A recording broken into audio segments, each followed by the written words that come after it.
Hey guys, thanks for joining us. I'm Paul Wilson. Chris Emke. And you're listening or watching Diesel Performance Podcast. I like how you did the watching. Yeah. So we are out in another ride along here today. We told you guys a little bit about it last week. Really excited to be in this truck. Chris, I think you and I have both driven this truck a handful of times prior to this. So we have quite a bit of experience. Why don't you give them a rundown of what this vehicle is? Yeah, so it's a 2015 Sierra 2500 GMC Denali. Currently has like 70,000 miles on it, maybe 80,000 miles, regardless. It has a XRG 10mm CP4 pump. Yep. Fast 165 gallon per hour lift pump, sump to go along with it. It has a DT 750 trans with a Garand X triple disc torque converter in it. It has one of our us, along with WC Fab, developed an emissions-on twin turbo system directly for the 15-16 LMLs. Yeah. Which is a stock turbo in the Valley, and then it runs an S369 SXE over it. Which is small for our normal daily driver towing twin kit, but this works really well. Yeah, I think when the S475, the S480 compound overstock back in the day came out, there really wasn't a smaller turbo a smaller package turbo that could flow the air. Right. The SXE lineup came out a couple years ago from Borg Warner. They all come with factory FMW wheels, which is like a billet wheel, and the technology is greatly advanced. So we're able to put a 369, which is going to package better in the engine bay, especially for a truck that has the emissions. Right. Still has the factory battery in the factory location. We're not relocating any of that stuff, and still be able to flow the air volume. With that, you're going to have a turbocharger that, since it's a little smaller, but still capable of providing the air volume in the mid and the higher RPM range, so we're not lacking power. We're going to get a turbocharger that's going to come into boost a little quicker than what the 400 would have been, so there's an easier or smoother transition from the small turbo into the bigger atmospheric turbo. There's also a wider range of efficient air, which is just the nature of a compound turbo kit. What's really cool about this one is, like you said, Chris, we know these emissions-equipped trucks, right now with today's technology, are probably not going to go to 750, 800 horsepower, which is what we see out of an S475 stocker kit. These trucks are going to go to 600, 650, but they're going to tow. They're going to work. They're going to really get pushed hard. It's not about peak power for this truck. No. Jamie's happy to be in the 600 horsepower club. The owner of the truck, Jamie, happy to be there. Calls himself the president of the club. That's great. He's not looking to go drag racing. He tows a giant RV 40 fifth wheel, 15, on the back of this. 16,000 pounds. I mean, the reality of it is this guy's performance is awesome. I think that's why a good handful of us got into the diesel pickup game in the first place. Sure. But the reality of it is diesel pickups are here for, towing and different workloads and recreational purposes, things like that. And this is kind of one of those debuts of, we know this kit makes over 700 horse. We've done that in the past. Yeah. And this truck is going to live a very long, healthy life at that 6,650 number where, the truck is currently at. There's still more left in this truck, too. Yeah. I think there's a lot more peak power to go. We could push this truck a little further, but, from the guidelines of, versatility in the workload with the truck, I think we're in a really, really good happy medium, if you will. So I'm going to get on it a little bit here. Trans downshifted. Oh, God.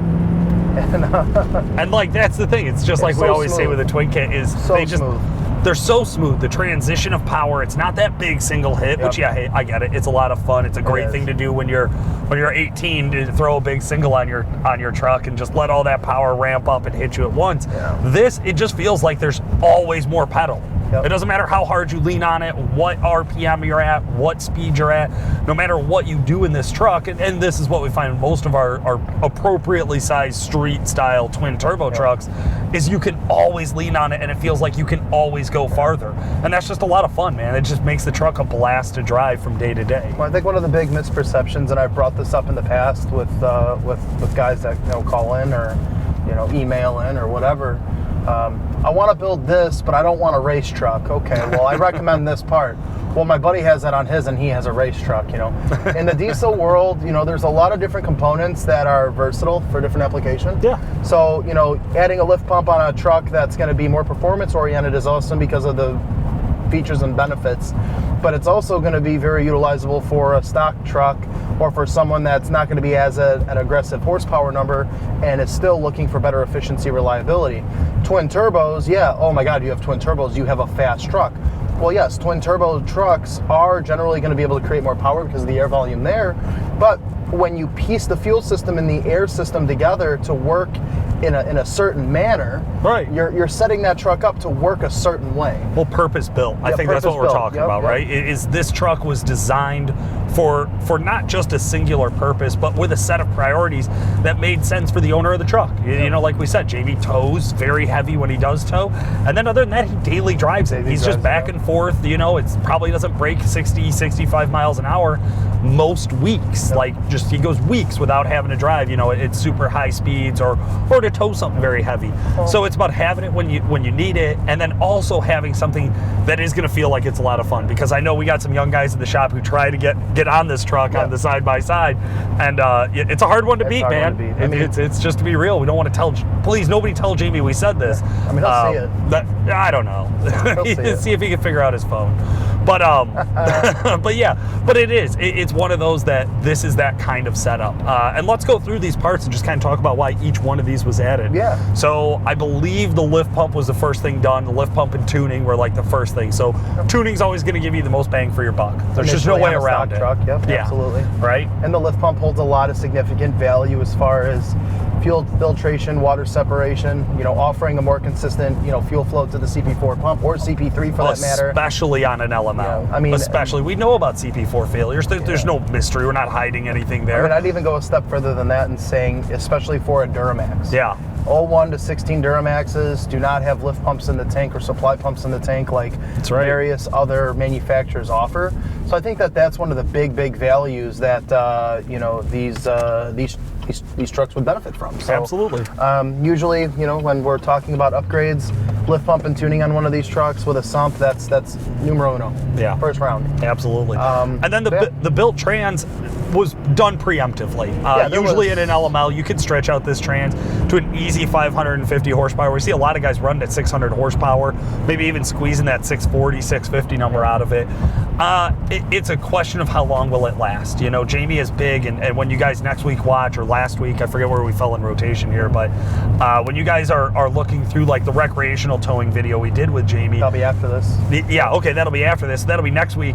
You guys can actually hear where he talks about like the last thing you want is to have the whole family packed into the vehicle on your way to a vacation with your 40-foot fifth wheel hitch on the back, and then have a breakdown. Well, I think that's just it's a nightmare of a scenario. That falls back to the episode that we did last week where we were talking about, you know, preventative maintenance for going into winter. Yeah. You know, it takes one time to be stranded on the side of the road, and something as stupid as I should have done this, or something that you knew about and you wanted to cheap out. Try being married, guys. Try having kids and having to answer to them. Like, that's a tough one. Right. And so that's one of those things. This trans, it could stretch a lot further. He did it preemptively, and I think it made a lot of sense for him because he knew he was also going to throw a twin kit on it. He knew he was going to run down the track once or twice a year. He knew he was going to work next to a bunch of 20-something-year-olds who want to try to race him in their LLYs.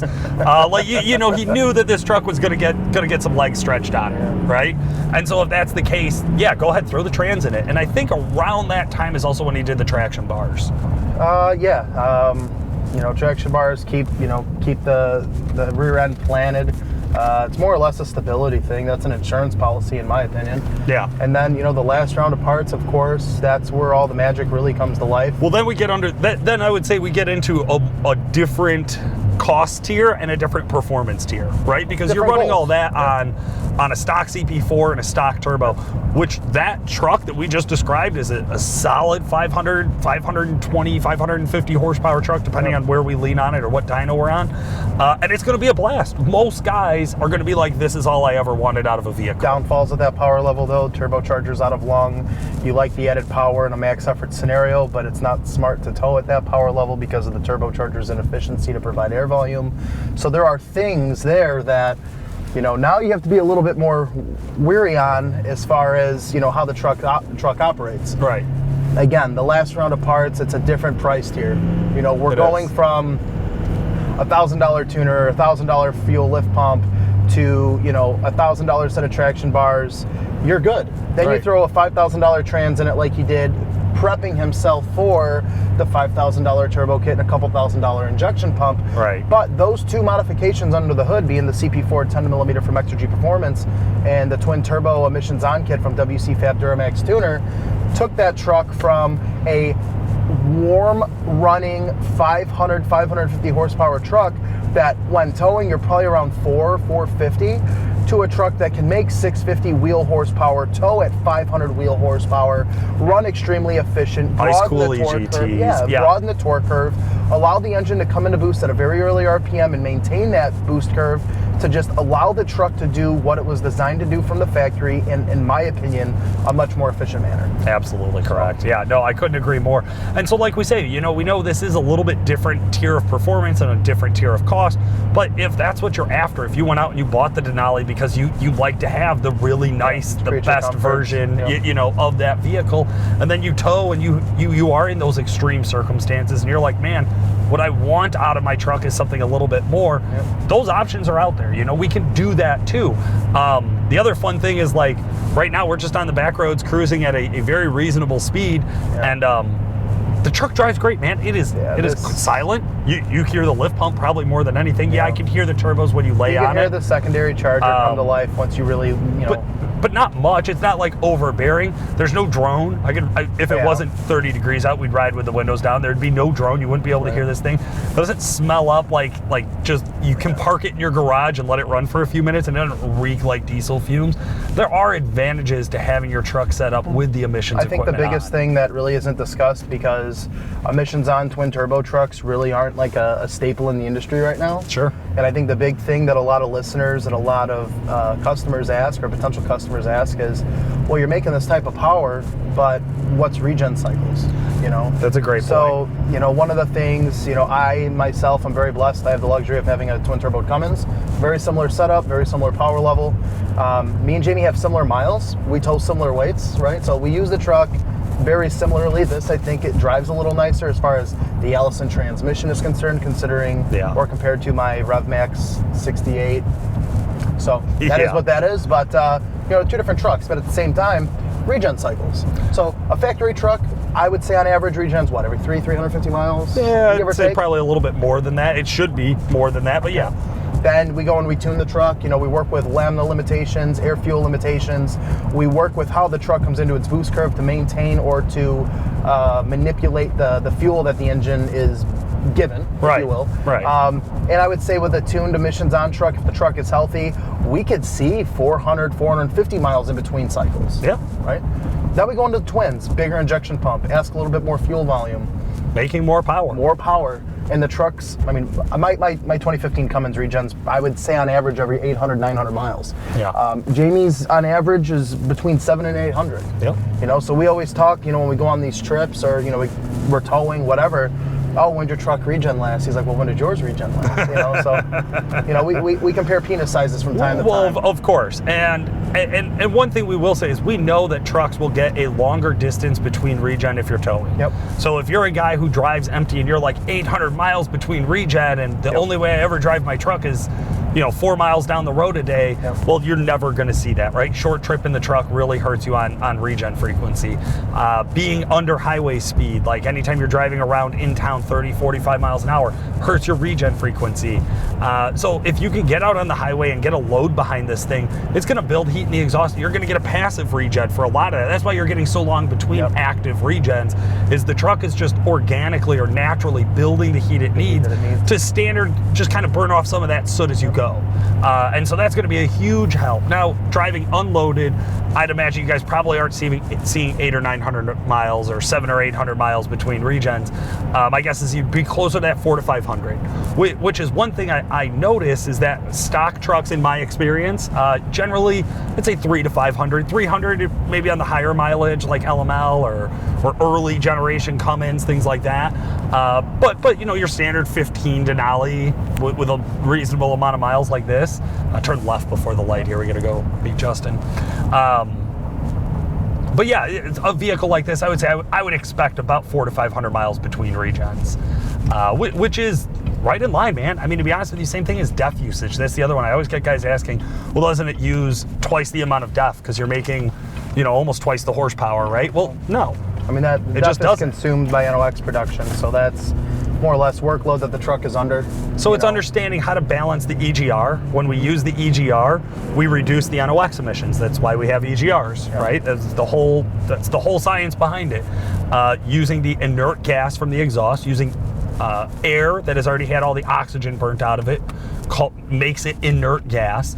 We then use that inert gas, put it back into the intake. Now we hear a lot of guys say, well, you're pumping dirty exhaust back into your intake. My first question is, why is your exhaust dirty? Like, if you've tuned it properly with the air, fuel, and lambda limitations up front, you shouldn't have a lot of smoke coming out of your exhaust. There's going to be some residual, of course, yeah, there's going to be a little bit, but you shouldn't have a bunch of dirt and soot being poured out of your exhaust pipes. So using that inert gas under those circumstances makes a lot of sense. It helps the truck reduce NOx. So we're not changing the things that would increase your NOx emissions. Therefore, we shouldn't be changing your DEF usage. Like tuned, stock, 600 horsepower, 400 horsepower, 500. If it's tuned properly, they should all use the same amount of DEF. I'm gonna take a second here. We're gonna pull off to the side. Figure we'd switch seats, let you get behind the wheel. Absolutely, Can't wait to drive it. This thing a little bit here. So for our listeners and viewers, Paul's used to driving like 150 horsepower BMW. Rarely does he get to drive anything with some decent power, so I'm nervous. Oh, come on. No, like I'm really nervous. We've done, how many ride-alongs have we done? But you almost killed me in the Apache, you almost killed me in the Burb. Not true. The Hummer, I felt comfortable because there was enough, things around me to save me. That's funny because the Hummer, we almost really died. Yeah, you. That was a you thing. Well, they weren't going to hit my side. No, come on, the Apache, you're so dramatic. I got into a burnout one time in an Apache ride-along.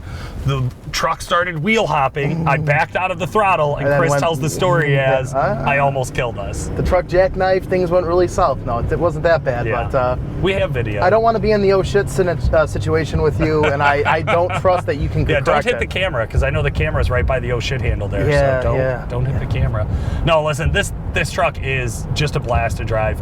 Regular cabs, always been my thing. They feel so light that you almost don't know you're a truck. Let's give the listeners the reference to the regular cab, right? Yeah. So your claim to fame, your favorite truck in the entire world, the truck that you had to have before you started a family was a regular cab LML. 100%. And you settled for SUV everything diesel because you decided to get married and have children. Right. Check. Okay, guys, note to self. So so send me your regular cabs and I will test drive them for you for a month at a time. But he can't because he has a family and children, so he can only drive it every so often. You suck. I'm just calling it how I see it, man. Yeah, no, absolutely. You're correct. You're absolutely correct. So I'm in a family car. I have to drive a family car. That's just the way it is. But this is to be like the ultimate family vehicle. This really does make you think like, wow, I could fit the whole family in here, and I can do this.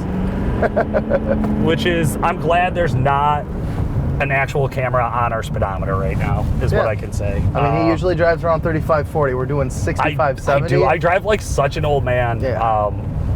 And that's one of my favorite things, Chris, about doing these ride-alongs, is that we get a chance to get out and have a little bit of fun. I mean, we're on the side streets, guys. We're not doing anything crazy. We're not out ditch banging or something nuts like that. As he's on his cell phone. I 100% am letting Justin know that we are driving by him here in 2 seconds. Where is he? He's up here around the corner. So, Justin, we're going to take a quick break here. Minute 21:22. Can you read off the time on your clock there? 22:05. Okay.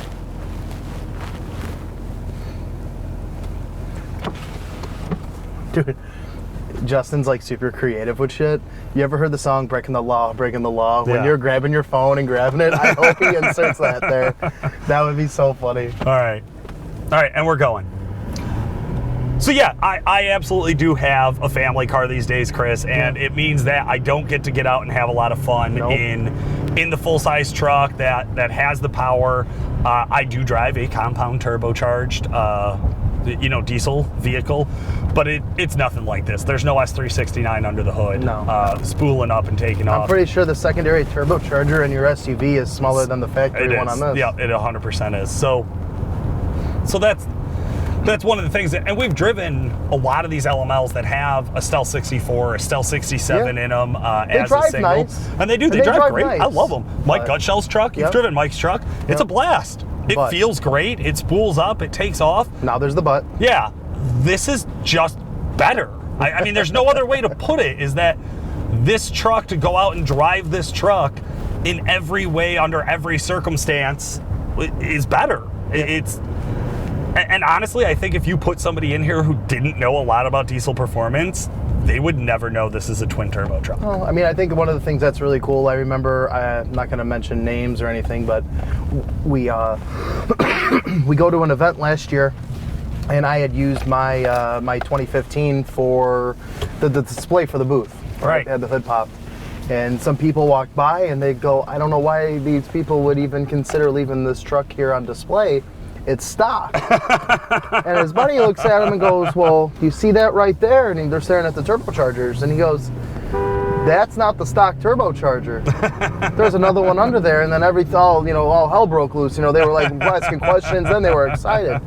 So it's one of those things where, the day of judging a vehicle by the way it sounds, whether it's exhaust note or by in the cab, that doesn't mean much, because you just get in this thing, it feels completely factory. I think that also speaks to the quality of work from our sponsor over at Jason Worley at WC Fab, about like, when we say it's factory-like fitment, we mean guys will walk by and think this is from the factory, because it really is just, I would just go straight in the that clean and that legit of a look to it. And man, just like we said before, there is nothing like half throttle, under half throttle. 30 miles an hour you lay on it. You just get into it and it just picks right up. It always it's very responds smooth. the same. Very, very consistent, smooth power. Man, I just remember back in the old days when I had my VP44 truck, and I mean, that truck wasn't even making as much power as this. And it was that big single, tons of smoke, very erratic. The engine would pop, clink, clutter, and then the turbo would come to life. And I mean, it threw you in the seat. Well, and also, like, I know I've driven many trucks set up near there, and it always feels like your throttle is on a pindle, where like at any moment you could just tip too far, and then all of a sudden you get all the power. And if you're trying to drive just like normal through town, or like speed up just a little bit, it's like slug, wham, just whacked in the ass. This is very, you can drive this truck by the throttle. Yeah. You can judge exactly what this truck is going to do. You can identify the power and when it's going to come in. Like, it's a very consistent feel. Absolutely. But that goes back to drivability. Right.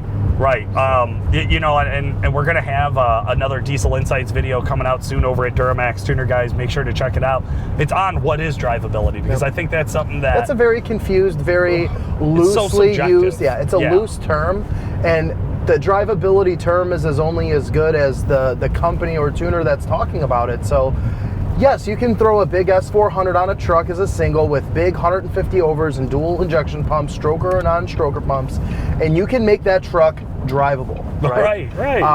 With a setup like that, though, guys, you have to relearn how to drive that truck, which comes into play with the setup to make it drivable. You're not just going to throw the keys to your buddy, say, hey, drive it, and they're going to know how to drive that truck through and through. How many times does somebody ask you to help troubleshoot their truck? You get in the cab, and you go to drive it, and you're like, okay, well, I noticed this. They're like, yeah, but if you just drive work around the throttle a little bit this way and that way, you won't have that problem. And drivability as far as from me is, I can get into a truck at a higher horsepower output and drive the truck as a novice operator as I would a factory truck. No dead spots. No, I have to apply the throttle at a certain RPM window to get the truck to do what I want it to, or to get the turbo to build boost, or I can't apply the throttle this aggressively because if I do, it's going to blow a bunch of smoke. Or if I want the turbo in motion, I can't overfuel the truck because I don't want it to flood out. Like, there are all these different things. Or the transmission hangs in between shifts because the tuner had to manipulate the trans to shift that way to keep the turbo happy. There are so many different areas of how the truck operates that fall back into, again, what we claim or consider drivability. Right, and I think Nick found a really concise way to put it, and he's like, drivability really just boils down to the truck responding the way you expect it to on in a consistent manner. Which makes sense, and that's why we say it doesn't matter what range we're at, what speed we're at. It doesn't matter what we're doing with this setup. It's always there. It's always exactly what you would expect. And yeah, it's not going to be your fastest truck at the quarter mile. It's probably not going to kill it at every sled pull it goes to. But that's also not what it was set up for. Right, and that's my thing. It is going to be a truck that every single time you drive it, you're like, I'm happy. Like, I really do believe that like this is one of those trucks you drive. I spent the extra money. I bought a Denali or an LTZ or a High Country or any LML for that matter. You know, I mean, you could easily go and spend $10,000, $15,000 on an older LBZ, LB7, LLY truck, or even an LMM. But you bought the newer Duramax. You like the, you know, the creature comforts and offerings that that platform offers, and then you could build a setup, something like this, that allows the truck to perform the way it looks. Simple as that. God, yes.